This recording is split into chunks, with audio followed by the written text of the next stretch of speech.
Blue tick வந்தால் சந்தோஷம். ஆனால் அந்த நீல கலர் இன்லைன் லெட்டர் கொடுத்த எமோஷன் இன்றைக்கி இருக்கிற 5G ஃபோனுக்கு வருமா? கிட்டத்தட்ட யோசித்து பார்க்க வேண்டிய நம்மளோட கடமை. ஹலோ மக்களே, நான் போடுற ஒவ்வொரு வீடியோக்களுக்கும் உங்களோட ஆதரவு தேவை. நான் போடுகின்ற ஒவ்வொரு வீடியோக்களையும் லைக் போடுவதோடு மட்டும் இல்லாமல் அதை சப்ஸ்கிரைப் செய்து நான் பதிவிடுகின்ற ஒவ்வொரு பதிவுகளையும் தொடர்ந்து கேளுங்க, சந்தோஷமாக இருங்க. இன்றைய 2026 வாட்ஸ்அப்பில் மெசேஜ் அனுப்பிவிட்டு அந்த 2 ப்ளூடிக் எப்போது வரும் என்று நொடிக்கு நொடி ஃபோனை பார்த்துக்கிட்டே இருப்போம்.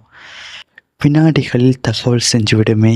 இந்த டிஜிட்டல் யுகத்தில் நாம் எத்தனையோ ஒரு மாபெரும் பொக்கிஷத்தை தொலைத்து விட்டோம் என்று உங்களுக்கு தெரியுமா? ஆமாம், 90களில் வாழ்ந்தவர்களுக்கு மட்டுமே தெரியும். அந்த நீல நிற உள்நாட்டு அஞ்சல் மற்றும் 15 காசுக்கு போஸ்ட் கார்டு வாங்குறது.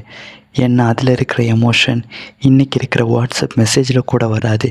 இன்றைக்கி போலவே நினைத்தவுடன் வீடியோ கால் பேச முடியாது. அன்னைக்கு ஒரு தகவலை எழுதிட்டு அதை அனுப்பிட்டு அதற்கான பதில் கடிதம் வர்றதுக்கு குறைஞ்சது 1 மாதமாவது காத்திருக்கிறோம்.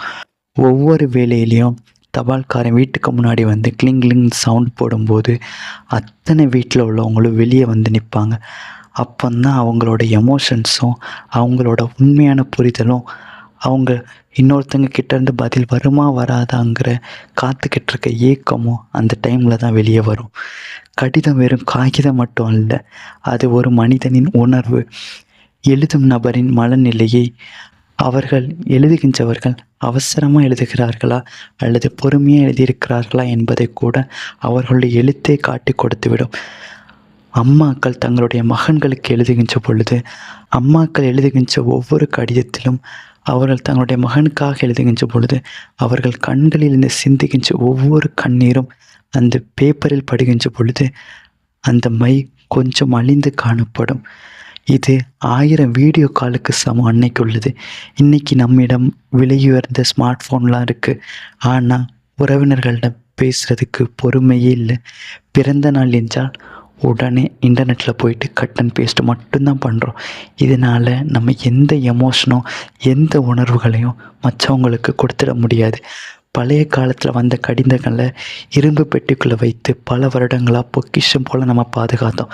ஆனால் இன்றைக்கி நீ அனுப்புகிற இல்லை நான் அனுப்புகிற மெசேஜை 1 வாரத்துக்கு மேலே யாருமே பாதுகாக்கிறது இல்லை.